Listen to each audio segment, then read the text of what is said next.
interview room. Muzzy checking in, the times here, how you all doing? Alright, let's begin. Let's have a chat about the fact that I wanna interview the best fighters in the world, and that's that. Had a lot of guests from everywhere, all across the globe. Fighters tell me. G'day everyone, Mudzy here from Muay Thai Interviews again, as we're nearing the end of 2019. My next guest, he's the head official for Muay Thai Western Australia, and he has teamed up with Gavin Fuller to co-promote Muay Thai Grand Prix here in Perth, Australia, with the last show for 2019 taking place on the 30th of November, with an absolute stacked card. I'm joined by one half of the promotional team, Darius Doutch. How are you, mate? I'm good, Mudzy. Yeah, thanks for having me. No, mate. Thanks for giving me a bit of your time. I'm really looking forward to this card. It's going to be epic. So but before we get into that, tell us a bit about your journey and how you got into Muay Thai. Yes, well, I used to be a fan actually. I used to go and watch a lot of the shows before I started training, and that was the very early days. I think maybe early to mid '90s at Bronson's nightclub up in Joondalup on a Tuesday night, smoke-filled nightclub with the fighters. And I also saw a few fights at some of the local pubs around Perth. There was one in Morley, I think the Generator. I saw a show or two there, and another show in South Perth, I think it was, where one of Perth legend Muay Thai, or one of the very beginners here, first stars, Damien Meyer, got his leg broken against the Thai after dominating the fight. So that was my initiation as far as just going to shows. I probably went to shows for about a year and a half or 2 years before I really got off my backside and decided to train. I was actually doing boxing. I started boxing when I was 17. I boxed at Morley Police Boys and YMCA with a Perth amateur South American style coach back then called Rocky. Can't remember his surname. An older man, but great trainer. That got my love of combat sports. And then I discovered Muay Thai as a fanboy, and then started training in my early 20s, some 5 years ago. I was going to say, when Muay Thai has come a long way since when you're seeing fights at the pub. I thought you were going to say, because you can see fights almost at any pub, you can see some fights, but not Muay Thai. Look, definitely. Back then, there weren't so many shows. I started training. I saw Oliver Olsen win a national title against a very tough Queensland boy back then, who was the JWP of Australian Muay Thai before JWP, and that was a guy by the name of Tony Hollywood Hill. And I'd been following Tony Hollywood Hill in the International Kickboxer magazine, and then went to watch the main event. I think it was one of Pond's shows at might have been Morley Rec Centre or the Herb Graham Centre, and I saw Oliver knocked him out, won the national title, and I actually went up to Oliver after the show, introduced myself, and asked if I could train with him. And he had a little place he was training out of in North Perth, a little dungeon type, tiny little place, and we started training there. I started training with him, one of his first students actually, in about 95, 96 maybe. Yep. And then he progressed to a few different gyms where he was, just using their space. But we actually trained a fair bit out of Doutch's gym in Balcatta. We trained there for a while. Oliver was my instructor during that time, and went to a few different places where I followed him, and then eventually opened up his own gym about 2008 or 2009. I remember walking into a abandoned factory in Inglewood with him. He brought me along with him just to see what I thought, and hence the name Olsen Muay Thai Factory, and started there, and he asked me to coach. So probably the first 5 years as the gym really took off, I coached beginners and intermediate and cornered all his fighters. It was great fun back then. Yeah, and when you're talking about international kickbox, I used to love reading that magazine, but unfortunately the internet got in, and then I think it just didn't become profitable to have the paperback or the hardback, the hard copies, whatever you call them. Yes, I mean social media now, obviously for today's generation, they've got it easy. They've got all the match results. I mean, I can sit at home and I can dial in. I can watch live fights from Lumpini. It's amazing. Back then you had to wait every 3 months for the magazine to come out to catch up on results around the world. It was crazy. Yeah, it definitely was. And mate, being that you are the head official for Muay Thai WA, it's no easy task. So how did you get into officiating, and how long have you been doing that for?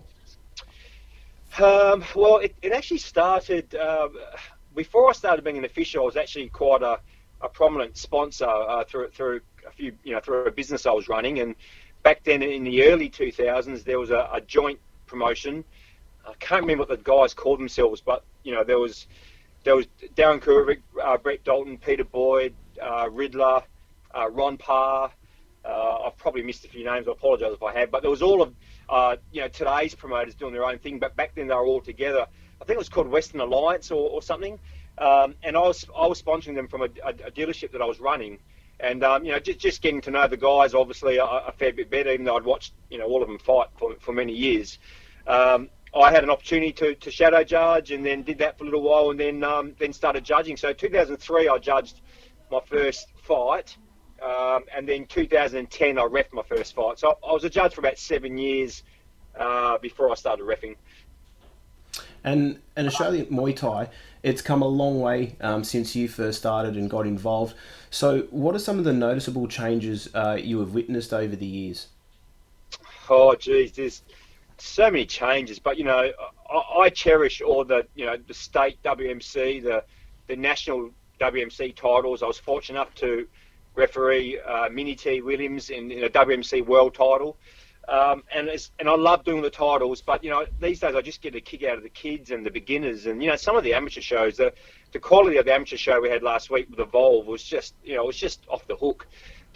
Especially the juniors, the juniors' talent, and obviously this is a big tick for the gym owners, the trainers, the coaches as well.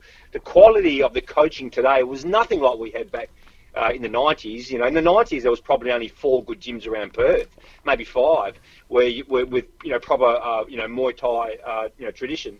Yep. These days there's just an abundance for beginners to jump on board, and you can jump on Google now and you can find so many top gyms from proper coaches, from former fighters, all the fighters and people that I've named, and all the fighters I've seen come through. And that's the big kick for me, judging, refereeing these one-time students in their first, second fights, and now they're coaches, in these massive gyms with massive amounts of students. And the health and fitness, industry, which I suppose martial arts, Muay Thai comes under, has just grown. It's just huge. So it's great to see so many people wanting to learn Muay Thai, and the juniors are just sponges. The way they pick it up so quickly. Also the female fighters. I mean, we had some great female fighters back in the day. There's no doubt. Girls like Tiana Cavalier and Kaylee Reese were awesome, but the abundance of female fighters today coming through, I mean, their quality is crazy. Yeah. So obviously the men have gone through, have obviously grown, and they're at different elite levels. We still have some Muay Thai legends from WA back in the old days, and I think it's going to be a while before modern day fighters surpass those guys. Toby Smith obviously accepted, but maybe Roy Wills obviously as well. But it'll take a while for today's generation to come through. But by the time their careers are over, some of these current day fighters will surpass some of the legends, the guys that we hold in great esteem today, purely because of the coaches and the gym facilities. I mean, some of these gyms have full CrossFit riggings and F45 type setups, and it's just amazing what they can get out of for strength and conditioning as well. Yeah, and I've also noticed what you said at the start with the juniors coming through, like just their technique is so nice to watch, and you think like, how many fights have you had? And it's like, it's only my first or second fight, and it's like, man, you fight like your technique is so good. It's like you've had probably almost 10 fights or something like that. They're really crazy. Yeah, they're really emphasizing on the technique rather than just wailing and bailing and brawling. Well, most of them anyway. It's crazy, but their technique is lasting the whole 3 bouts or 5 bouts of the fights. It's not just their skill level. A lot of people in the past have had great skill level, but they might gas out towards the end. These kids are going the whole way hard right to the very end. So that's a testament to their training, their skill obviously, but also their stamina and their strength and fitness. But again, these coaches today, a lot of who are very good friends of mine, the coaches today are just elite level in coaching kids and beginners. Yeah, and so what do you think are some of the things that could still do with a little bit of improvement? As in shows or fighters or trainers or? Mate, that can be however you take that question. Well, if you're talking about improvement, so we're talking about compared to years gone by, I don't think we could expect anything more from beginners and from juniors. I think, we just talked about how good they are. So certainly that improvement is already there. Yep. The coaching, the facilities are already there.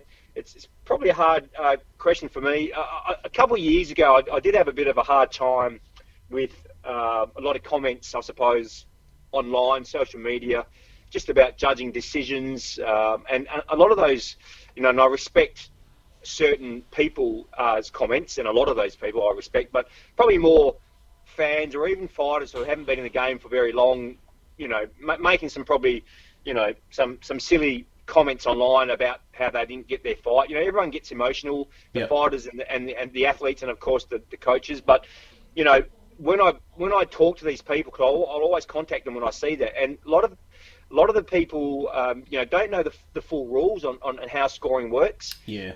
And what we look for in a fight. So I suppose my never-ending battle, it's been from day one and still continuing today, is that for that education, for everyone to actually know how a fight's scored. And of course, a lot of that comes down to a judge's interpretation. But you'll see silly comments about a fighter had a lot more blood than the other fighter, so the other fighter should have won just because he wasn't bleeding. But you can be cut and you can still dominate and win a fight easily. So there's a lot of probably uneducated stuff out there, but it has got better. But I'd love to see that eradicated. And that's probably about it, to be honest. Yeah. One thing I've actually noticed as well, I think people, they are starting to learn the rules a little bit more. And I remember like years and years ago when I went to my first couple of fight shows as a spectator. You know how the Thais are every time they land a shot, you're in the corner going, oi, oi. Yes. I found a lot of people, that didn't really understand, they used to sort of take the piss and laugh at you. But now you go to the shows and a lot of people are actually, even people that don't even train, they're a lot more educated and they're sort of getting into it as well, because they understand that sometimes, well, in Thailand, when you got a corner going, oi, oi, it's trying to emphasise every time that their fighter is dominating. So people are sort of starting to understand that rather than just laugh and go, oh, look at that guy going, oi, oi. Yeah. But, look, that's a traditional thing. And, I do the same when I'm cornering, to be honest. But as a judge, we have to be smarter than that, just because a trainer from a different angle might call oi. They might not see that. They might not see the kick could be checked, or the punch could be parried or blocked. So just because that's getting done in the corners, it doesn't mean the judges think, oh, well, that must have been good for that fighter that threw that shot. We have to see through all that. We have to block out all that noise. That's right. Personally, I don't hear it at all when I'm judging. You just got to look at as you see it, and you got to be 100% sure that whatever strikes were thrown, were effective. They landed with power and accuracy, therefore an effective strike. So a good judge has got to decipher all that and make their own mind up pretty quickly. That's right. And one question I'm keen to ask and get your point of view on, or your opinion, is, do you think there are too many different sanctions within the sport, with too many different rule sets, like, or are you okay with that, such as, WBC, WMC, ISHKA, all these other sanctioning bodies? Yeah, look, it's a hard one. I mean, obviously I'm head ref for Muay Thai WA, and I work for Muay Thai Australia, and we incorporate WMC as part of that, and I am very biased towards WMC. Look, I don't think, whether there's too many or not, I don't know. There's certainly better ones than others, and I think as a fighter and a trainer, most people know what are the title holders, the belts, the champs I'd like to be more than, say, some of the others. Yep. Some will have different rule sets too, and with us, of course, we allow the downward elbow, and some sanctioned bodies they don't even allow that, and Muay Thai is elbows. So, is it really Muay Thai? So, there are certain sanctioned bodies probably not as strong as others, but look, it's hard for me to say whether there's too many. I certainly think there are some definitely better than the others, and I'll only comment on what we do in WA, and that is that Muay Thai WA, we have a board, so we have a president, which is Darren Rees. We have a general secretary who works very hard behind the scenes also, and that's Andrew Nelson from Lana Prestige. I work on the board alongside those boys as the head official. But we also have a treasurer, and we also have a titles committee, of which I sit on. So when a title application is put through by a promoter, we don't just look at a title and go, oh yeah, that'd be a good fight. Yeah. Let's put that. We'll say yes. We actually have a vote, and you'd be surprised. The public would be surprised to know how many fights the promoters want to put together don't actually get allowed. We have a vote on and don't allow it. So it all depends on the fight record and the quality that of the previous fights. But I can 100% we do that correctly. We have a board, we have a treasurer, we have a titles committee. I can't comment on the others. I don't know how many of them actually do it to that level, but I know we work pretty hard behind the scenes. Can I ask, when you just said there, you have a vote with if you want to put a title on the line or something like that, does it have to be unanimous, or is it just No, in favour? Yeah, as long as it's in favour, but it's not just any old fight. There's also some regulations that go towards that. So a fighter has to be ranked in the top 5 in the state to qualify to fight for a state title, but also has to have won 3 out of their last 5 bouts. Right. So long as they tick those boxes, if they tick those boxes, then it'll come to us. Then we'll have a vote. Yeah, right. And as if you're not busy enough already, you've teamed up with Gavin Fuller to promote Muay Thai Grand Prix. How did that come about, and what are each of your roles as promoters? Yeah, well, since Olsen Muay Thai Factory closed a couple of years ago, I needed somewhere to train. I stopped coaching myself and just wanted to get myself and my fitness back in check. So Gav's gym's not too far from where I live. So in fact, it was the closest Thai boxing gym to where I live, and I did get to know Gav a little bit on the fight scene. He wasn't a bad bloke, and thought, okay, I could probably go down there and check it out, which I did, and have really enjoyed it. And as the time's gone by, there's actually been some ex-Olsen Muay Thai Factory people that have joined the gym, which has been great for me. Some old mates to train with, Tom Allett especially.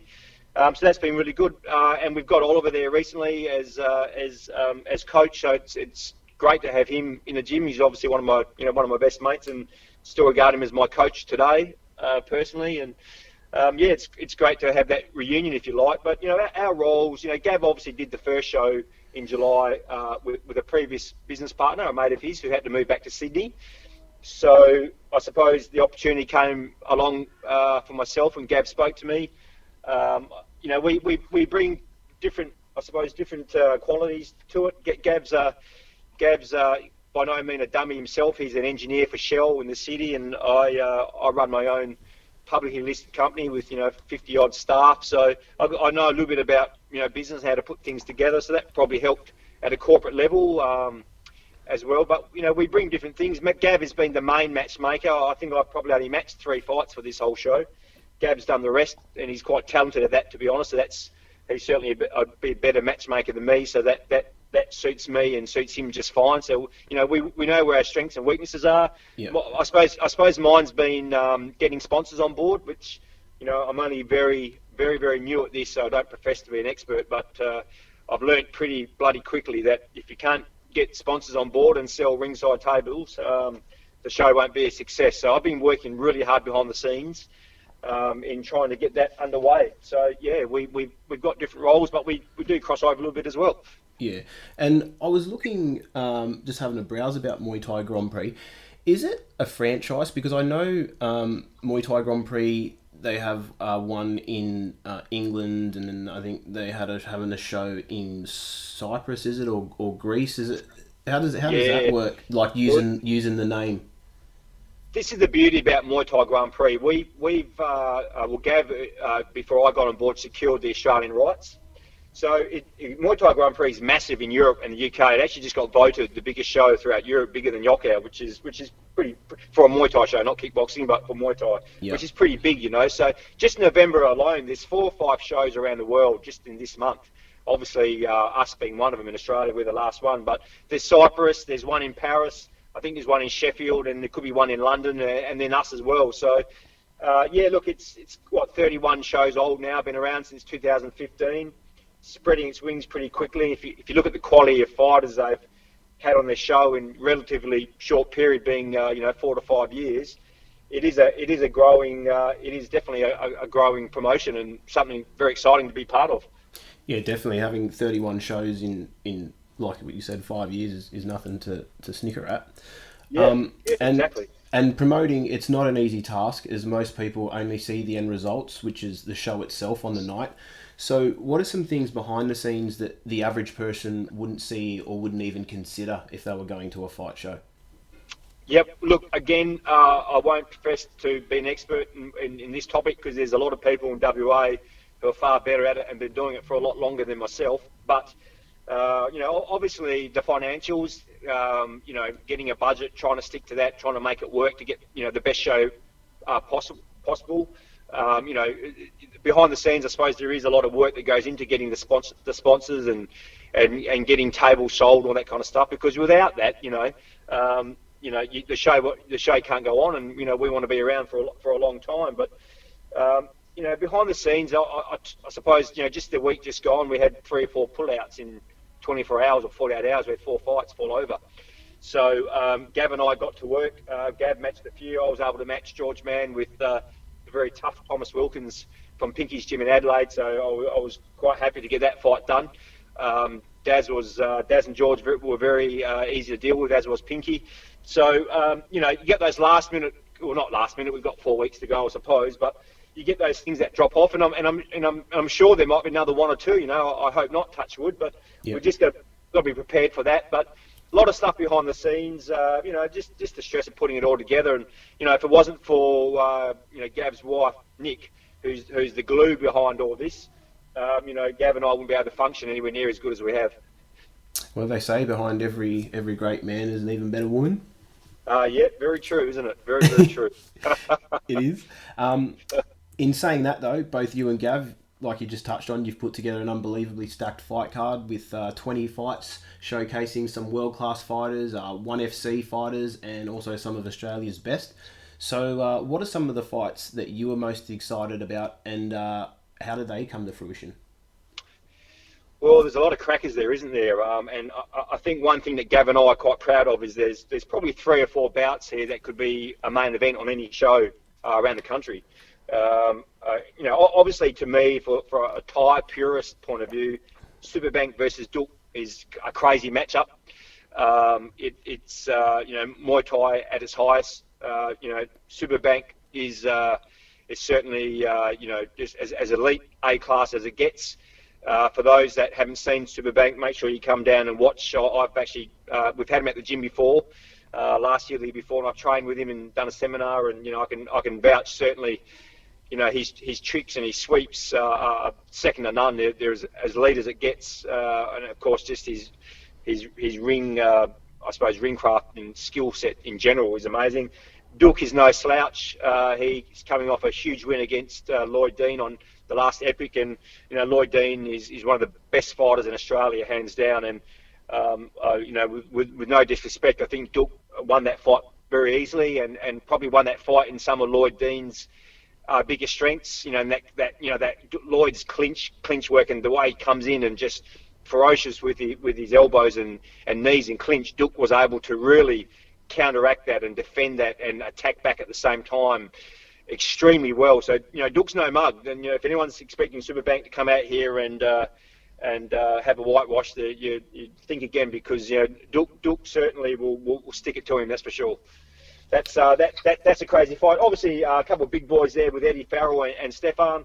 I've seen Stefan's career blossom over the years. I ref his fight versus Charlie Bubb, where Charlie really dominated him a couple of years ago now, and Stefan was just quite young back then, and that was just obviously a big learning curve for Stefan. That fight, I'm sure I've seen him develop since then, and he's been amazing. He's grown into a man and fighting people with far more fights than himself, and winning and dominating. So of course, being from the pit, he's very tough. That trait comes naturally with those boys. So that all bodes well for a very skillful fight. But another good fight is Zach Innocent and young Max McVicker, just turned 18. Max is an absolute quality young kid. Yeah. I think he's had something like 70 odd junior fights. Could hardly get a fight in Perth the last 3 years, to be honest. He was just a step above, way too good as at that junior level than anyone else. Those two boys are fighting for a WBC national title. Of course, Zach's coming off a distance fight against Superbank and Yokow in Sydney. So there he was, the main event on Yockow in Sydney against Superbank, and here he is on our show fighting Max for a WBC title, a national title. So that's a great matchup. Both very skillful boys. So really look forward to seeing how that fight pans out. I think George Mann versus Thomas Wilkins. Of course, everyone knows George. He's one of Perth's most popular fighters. Everyone's seen him on 1FC and saw what an amazing job he did on his last fight.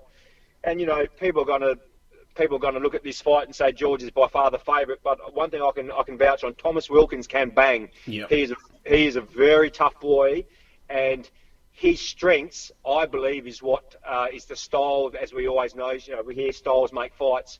Well, there's no point jumping in the ring against George Mann and having slick Muay Thai skill and being really pretty with your Muay Thai and trying to counteract George with step-up knees and long teeps, because it's not going to work. George is the master of that. Thomas brings something different to George. Thomas brings big, heavy hands and aggression. I know George has had that before. He fought extremely well against on 1FC against Smoking Joe Nuttawing, and I know he performed very well in that fight. But Thomas can bang. There's no doubt. He can punch. You only need to see the highlights of his last fight versus David Nelson, that last round where he just went nuts. Yep. So this fight, although complete different styles, this really does make for an interesting fight. I'm really looking forward to see how Thomas can avoid George's teep and step up knee and get in nice and close and bang. It is. It's going to be, yeah, man. It's going to be a cracker of a night. Oh, one thing I wanted to ask you was, being that you're a head official for Muay Thai Western Australia, does that mean you will not be officiating this event because you're a co-promotion, and does that make a conflict of interest if you do? It's not really a conflict as a promoter. You don't want to be reffing as a promoter because there's too much else to bloody do on the night. That's my main reason. There's too many other things I'll be doing and needing to be giving Gav a hand. I look forward to cornering every now and again these days. I went a long time without cornering. I introduced a rule back in 2014 when I was coach at 15 actually, when I was coach at Olsen's factory. That really affected me, probably more than anyone, and that was that if you're an official on the night, you can't corner, you can't take off and leave the officials team for 3 or 4 fights and get a fighter ready. It made it hard and extra pressure on the officials team remaining. But that's certainly a conflict when you've got a fighter fighting from your gym and he's fighting another gym, and then you come out 2 fights later, and then you're judging against that same, judging a fight with that gym that just beat your boy, or vice versa, Yeah. So that definitely is a conflict. However, in this case, just by being a promoter, I'm just going to be too busy, and I want to make sure that the fight show is running smooth. I will be cornering, so I'm really looking forward to that. And we've got some great officials on the show, led by Bill Seff. So the show's in great hands, no doubt. I don't need to be involved. Awesome, mate. So November 30th, it's on Muay Thai Grand Prix 32. What can fight fans and people who attend expect on the night? Oh, look, I just think, our matches hopefully will speak for themselves. You never know. We might say all this, and there could be, could be knockouts all night and one-sided affairs. I don't know. But on paper, certainly, we think these matchups are strong as. We've got some quality fighters. Aman Barlow, we're flying her over from Manchester, her and her coach, her dad. She's a current Muay Thai Grand Prix world champion. She's been a WBC world champion. She may still currently be one. She's as elite as it gets for female Muay Thai fighters in the UK and Europe. Looking forward to seeing her fight. Of course, looking forward to seeing Superbank, as we discussed. But just the local lads, just watching these boys, put on a really good show. We think it's been matched really well. Time will tell. We're looking forward to it, mate. We can't wait. We can't wait to see the crowd come in and the fights. And we've got a bit of production happening behind the scenes that we're going to use for hopefully, like material moving forward. So we hope to get good production out of it as well and put on a good class show. And I've got to ask, will there be a live stream available for anyone that lives outside of WA or international people? Yeah, 100%. We've got the live stream. Definitely got the live stream starting from the very first bout. It is a pro show. There are a couple of junior fights to kick off with, but every fight will be telecast live on live stream around the world. We will have commentators on the mic, so it's going to be available for everyone. Awesome, mate. And if people want more... Sorry, Muzzy, I'll just correct that. It's going to be available for everyone outside of at this stage, the Perth metro area. Oh, excellent. So even people in rural and up north and all that, they can get on it. We're working on that at the moment. It may be WA excluded, but we're working on some of the country areas, yes. Awesome, mate. Awesome. So if people want more info about the event or they want to purchase tickets, how can people do all that? Yep, they can look us up on Facebook at Muay Thai Grand Prix Australia. You can go to our page, you'll see Eventbrite there. You can click on the link, go straight to Eventbrite, or you can just look up Eventbrite on Google and go to the website, punch in Muay Thai Grand Prix, pardon the pun, and it'll take you straight to it, and you can purchase general admission tickets online. Otherwise, you can contact myself or Gav either through Gav's Gym. If you look up Gav's Gym website, there'll be an email address on there. But these days, most people can find us on Facebook via Messenger.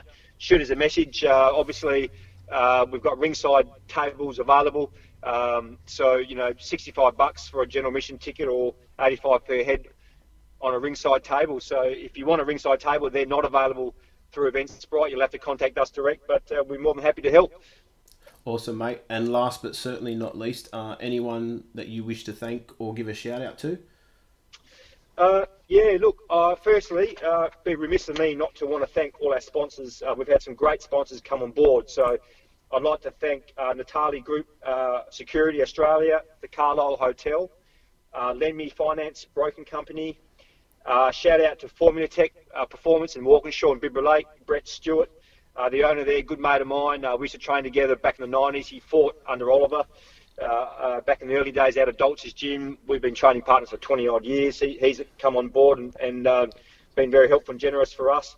King Taper on board, thank you to them. Catalano Seafood, Events by Platinum, Balcata Smash Repairs, the Chill Chamber Cryotherapy, Boone Equipment, paulstafford.com, and of course Gav's Thai Boxing Gym and North City Holden and HSV. Awesome, mate. Well, thanks very much for taking time to have a chat with me, and I cannot wait to be there on the 30th of November, and I'll see you there. Yep, thank you, and a big thank you to all the gyms and all the fighters who are fighting on our show. Thank you very much for supporting us, and can't wait for a cracking night. Cheers. Awesome, mate. Thanks for your time.